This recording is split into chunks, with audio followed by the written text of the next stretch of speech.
ہر قوم کوئی نہ کوئی تہوار مناتی ہے، اور لوگ چونکہ معاشرہ انفرادی سطح پر بھی راضی رہنا چاہتا ہے اور اجتماعی ماحول بھی فراہم کرنا چاہتا ہے، قومیں بڑے بڑے تہوار مناتی ہیں، میلوں کا بندوبست کرتی ہیں، دن منائے جاتے ہیں۔ اسلام کے اندر بھی دن منائے جاتے ہیں، اور بڑی قریب ایک دن آنے والا ہے جسے عید الفطر کہا جاتا ہے۔ لیکن اسلام کے تہوار باقی قوموں کو یہ بتاتے ہیں کہ تہوار منائے کس طرح جاتے ہیں۔ تو سب سے پہلے تو یہ یاد رکھیں کہ اسلام کے اندر جب عید آتی ہے تو اس کا کوئی مقصد ہے، اور ہم نے عید کو کس طرح منانا ہے یہ سارا کچھ ہمارا دین ہمیں بتاتا ہے۔ پہلے تو آپ دیکھیں کہ عید مسلمان نے کس طرح منانی ہے۔ سویرے جب اس نے اٹھنا ہے تو اس نے فجر کی نماز کے بعد دوبارہ سے تیاری کرنی ہے، غسل کرنا ہے، صاف لباس پہننا ہے، خوشبو لگانی ہے، اور کرنا یہ ہے کہ نماز کے لیے جانا ہے۔ اس کے عید کا آغاز، اس کے اس خوبصورت تہوار کا آغاز اللہ تبارک و تعالیٰ کی عبادت سے ہو رہا ہے، اور عید منا کب رہا ہے؟ رمضان کے 30 روزے پورے کرنے کے بعد، یا 29 کا چاند دیکھنے کے بعد۔ تو سب سے پہلے ہمیں یہ بتایا جا رہا ہے کہ جب تم عید مناؤ گے تو تم سجدہ شکر کے ساتھ مناؤ گے، اپنے رب کے ساتھ جوڑ کے مناؤ گے، اللہ تبارک و تعالیٰ کی عبادت کے ساتھ مناؤ گے۔ تو اس میں کوئی شور و غوغا نہیں، کوئی ریلیاں نہیں، کوئی جلوس نہیں، کوئی پٹاخے نہیں، کوئی گانا باجا نہیں، اللہ کی عبادت کے ساتھ بتایا جائے گا کہ تمہارا جو تہوار ہے وہ تہذیب کا، شائستگی کا، خوبصورتی کا، نظم و نسق کا ایک بہترین ذریعہ۔ تم بڑے راضی جب ہوگے تو پھر بھی تم اپنا ساری جھکاؤ گے رب کی بارگاہ میں، پھر بھی تم یہی کہو گے سبحان ربی العظیم، پھر بھی تم یہی کہو گے سبحان ربی الاعلی، پھر بھی تم اس کی بارگاہ میں جبین نیاز جھکاؤ گے کہ یہ جو تمہارے پاس عید کا دن آیا ہے یہ اجتماعیت کا دن ہے۔ آپ جب صف میں کھڑے ہوں گے نماز عید کے لیے تو کیا امیروں کی صفیں علیحدہ ہوں گی؟ غریبوں کی الگ ہوں گی؟ کیا پڑھے لکھوں کی الگ ہوں گی اور ان پڑھ لوگوں کی الگ ہوں گی؟ کیا قبیلوں کی الگ ہوں گی اور دوسرے قبیلے کی الگ ہوں گی؟ ایسا نہیں، ایک ہی صف میں کھڑے ہو گئے محمود و یاز، نہ کوئی بندہ رہا نہ کوئی بندہ نواز، صاحب و محتاج و غنی ایک ہوئے، اور تیری سرکار میں پہنچے تو سبھی ایک ہوئے۔ اجتماعیت کا اظہار ہے، اجتماعیت کا، عید کا پیغام اجتماعیت کا اظہار۔ اور پھر نماز عید ختم ہوئی تو سب نے ایک دوسرے کو گلے لگایا، غریب نے امیر کو، امیر نے غریب کو، پہلے ایک صف میں نماز پڑھی پھر گلے لگایا، چھوٹے نے بڑے کو، بڑے نے چھوٹے کو، سب ایک دوسرے کے ساتھ محبت کا رشتہ قائم رکھنے لگے۔ تو عید نے دوسرا پیغام اجتماعیت کا دیا کہ تم اللہ تبارک و تعالیٰ کی توحید کے نام پر، تم رسول پاک صلی اللہ تعالی علیہ وسلم کی غلامی کے نام پر ایک ہو، ایک۔ ہزاروں قومیں وجود میں آئیں دہر میں خشک و تر کے رشتے سے، پر ہم نے بنیاد دوستی رکھی یاد خیر البشر کے رشتے سے۔ اور اقبال کہنے لگے اپنی ملت پر قیاس اقوام مغرب سے نہ کر، خاص ہے ترکیب میں قوم رسول ہاشمی۔ یہ جو نماز پڑھ رہے ہیں اور بعد میں گلے مل رہے ہیں، ان کا ایک ہی تعارف ہے کہ یہ رسول ہاشمی کی قوم ہے۔ یہ تعارف اجتماعیت کا درس، پیار کا درس، مساوات کا درس، چھوٹے بڑے کے فرق کو ختم کرنے کا درس، امیر غریب کی تفریق مٹانے کا درس، اس کا نام عید ہے۔ آپ یہ دیکھیں کہ کوئی بھی ہمارا موقع ہے نا تو اسلام نے اس پر کچھ تعلیمات دی ہیں۔ اگر آپ کو اللہ بیٹا دیتا ہے، بیٹی دیتا ہے، تو اس کا عقیقہ کرنا ہے، دوسروں کو کھانا کھلانا ہے۔ اگر اللہ نے شادی کا موقع دیا تو سنت ہے ولیمہ کرنا ہے، لوگوں کو کھانا کھلانا ہے۔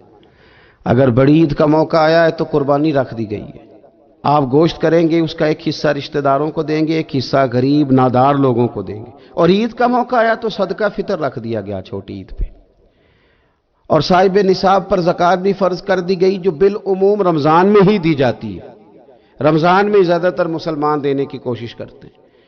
تو اس سے کیا ہوتا ہے کہ انسان اپنی خوشیاں دوسروں کے ساتھ بھی جوڑتا ہے، وہ اکیلے خوشی نہیں منا رہا، وہ دوسروں کے ساتھ اپنی خوشیوں کو جوڑ رہا ہے، غریب کو کھانا کھلا رہا ہے۔ اور نبی پاک صلی اللہ علیہ وسلم نے فرمایا وہ دعوت بڑی ملعون ہے، وہ بڑی لعنت والی دعوت ہے کہ کسی نے دعوت پکائی اور صرف امیروں کو دعوت دی جائے، غریبوں کو نہ دی جائے۔ سیاسی افطاریاں کرائی جائیں، اور ولیمے پہ بھی اگر اپنے بیٹے کے بلایا جائے تو امیر امیر لوگوں کو، سیاسی لوگوں کو، بڑے لوگوں کو دعوت دی جائے۔ دعوت تو خیر والی وہ ہے جس میں چھوٹا بڑا امیر غریب سب شریک۔ تو عید کے موقع پر بھی یہ ضروری تو نہیں کہ ہم 6 جوڑے ہی بنوائیں، 3 جوڑوں سے بھی گزارا ہو سکتا ہے۔ اس طرف بھی تھوڑی توجہ کر لیں کہ جس گھر کے اندر 1 جوڑا بھی خریدنا مشکل ہے، یہ کوئی ضروری تو نہیں کہ 10 جوڑے ہی خریدے جائیں، 2 پہ بھی گزارا ہو سکتا ہے۔ 3 جوتے لینے کی بجائے 1 سے بھی عید گزر جاتی ہے، لیکن تھوڑی سی توجہ اگر غرباء کی طرف بھی کر لی جائے، مساکین کی طرف۔ یہ کل پرسوں خبر آ رہی ہے کہ ہمارے پنجاب میں ایک ایسا شہر بھی ہے جس میں باپ نے صرف اس لیے اپنے بچے نہر میں پھینک دیے ہیں کہ انہوں نے عید کے لیے کپڑے مانگے تھے۔ اس قسم کی داستانیں جس قوم کے اندر موجود ہوں تو وہ قوم پھر کسی کا خیال ہی نہ کرے، وہ سارا مال اپنے اوپر ہی خرچ کرنا چاہے، اسے احساس ہی پیدا نہ ہو کہ کسی اور کو بھی ضرورت ہے۔ تو عید ہمیں موقع دیتی ہے۔ بزرگوں نے لکھا ہے کہ یہ جو عید پہ کہا گیا نا کہ ایک رستے جاؤ اور دوسرے رستے سے واپس آؤ، تو اس میں بھی شاید ایک حکمت ہمیں یہ بھی نظر آتی ہے کہ کئی دفعہ ایک گلی سے گزرے تو گزرتے وقت خیال آتا ہے کہ یار یہ گھر ایسا ہے، دیکھ کے پتہ چلتا ہے کہ جو غریب ہے مجھے تھوڑا ان کا خیال رکھنا چاہیے۔ پھر دوسری سائیڈ سے واپس آؤ، شاید تمہیں گھر بیٹھے یاد نہ آئے اور مکان دیکھ کے تمہیں سمجھ آ جائے کہ یہاں تو شاید روٹی بھی وقت پہ نہ پکتی ہو، اتنے غریب ہیں۔ تو اسلام نے ہر چیز میں حکمت رکھی، اور صرف عید کے موقع پہ نہیں، مستقل آپ غرباء کے، مساکین کے سرپرست بننے کی، معاون بننے کی کوشش کریں، رسمی طور پر نہیں۔ پچھلے سال نا عید گزری تو مجھے ایک دوست نے ایک پنجابی کا شعر بھیجا، اس نے کہا حضرت جی اس کو ذرا ضرور پڑھیں۔ تو شعر بڑا انوکھا تھا۔ وہ شعر کیا تھا؟ اور راشن ونڈن والے لوکو، او راشن ونڈن والے لوکو، او عیدوں بعد بھی بھوک لگ دیجئے۔ عید کے بعد بھول ہی گئے تم؟ مستقل بنیادوں پر کوشش کریں کہ آپ معاون بنے، غرباء کے، مساکین کے، یتیموں کے، ان لوگوں کی مدد کریں۔ حضرت بشیر بن عقبہ رضی اللہ تعالیٰ عنہ فرماتے ہیں کہ میرے والد جنگ احد میں شہید ہو گئے تھے اور میں ایک کونے میں کھڑا رو رہا تھا، تو نبی پاک صلی اللہ تعالیٰ علیہ وسلم نے مجھے دلاسا بھی دیا، دست شفقت بھی رکھا۔ تو میں نے کہا حضور میرے والد چلے گئے تو کیا بنے گا؟ تو کیا انداز حضور نے اختیار کیا اور کیا انہیں عظیم نسبتوں سے نواز دیا۔ حضور فرمانے لگے اے بشیر بن عقبہ تو پسند نہیں کرتا کہ فاطمہ تیری بہن بن جائے، عائشہ تیری ماں بن جائے اور محمد تیرے والد بن جائیں صلی اللہ تعالیٰ علیہ وسلم؟ مستقل تجھے رشتے نہ دے دیے جائیں، مستقل ہی تجھے سہارا نہ دے دیا جائے، مستقل بنیادوں پر ہی تیرا خیال نہ رکھا جائے۔ نبی پاک صلی اللہ تعالیٰ علیہ وآلہ وسلم کو نا جو چیز بڑی پسند ہے وہ ایثار ہے، اپنے منہ کا نوالا نکال کے کسی کو دے دینا، یہ حضور کو بڑا ہی پسند۔ قربانی کرنا، ایثار کرنا، ضرورت ہوتے ہوئے کسی کی مدد کرنا۔ قرآن مجید آپ پڑھیں نا تو صحابہ کی تعریف قرآن نے بیان کی، فرمایا وَيُؤْثِرُونَ عَلَىٰ أَنفُسِهِمْ وَلَوْ كَانَ بِهِمْ خَصَاصَةٌ، فرمایا وہ دوسروں پر ایثار کر دیتے ہیں چاہے انہیں کتنی ہی ضرورت کیوں نہ ہو۔ عید قریب آ گئی، لیکن کچھ لوگ ایسے بھی ہیں جن سے میں نے دبے لفظوں میں پوچھا کہ سوٹ سلوا لیا ہے؟ انہوں نے جب یہ کہا نا کہ دکانیں ہی نہیں صحیح طریقے سے کھلی تو وہ نا ان کی جھکی جھکی آنکھیں بتاتی تھیں کہ دکان پہ جانے کے پیسے کوئی نہیں پاس۔ ایک شاعر تھا تو وہ کہتا ہے کہ میں کھلونوں کی دکان کے پاس سے گزرا، میں بھی ساتھ تھا، میرا بیٹا بھی اور میرا پوتا بھی۔ تو میرا پوتا ضد کرنے لگا کہ کھلونا لینا ہے، تو میرے بیٹے نے بڑا سمجھایا نہیں لینا نہیں لینا، پر بچے نے ضد نہیں چھوڑی، باپ نے مارا بھی ڈانٹا بھی، پر اس نے کہا نہیں میں نے کھلونا لینا ہے۔ جب میرا بیٹا نہیں مان رہا تھا تو میں نے پھر اس کو کہا، میں مثال دے رہا ہوں، پس منظر کچھ یوں بنا ہوگا۔ اس نے کہا کہ تم کھلونے کی دکانوں کے پاس سے کیوں گزرے؟ یہ بچے کی ضد ہے، یہ سمجھوتا نہیں کرتی، یہ بچوں کی ضد ہے، یہ سمجھوتا۔ اور وہ آج بھی دوپہر میں بچوں کو سلا دیتی ہے اس ڈر سے کہ گلی میں پھر کہیں کھلونے بیچنے والا نہ آ جائے۔ صرف میری گزارش اتنی ہے کہ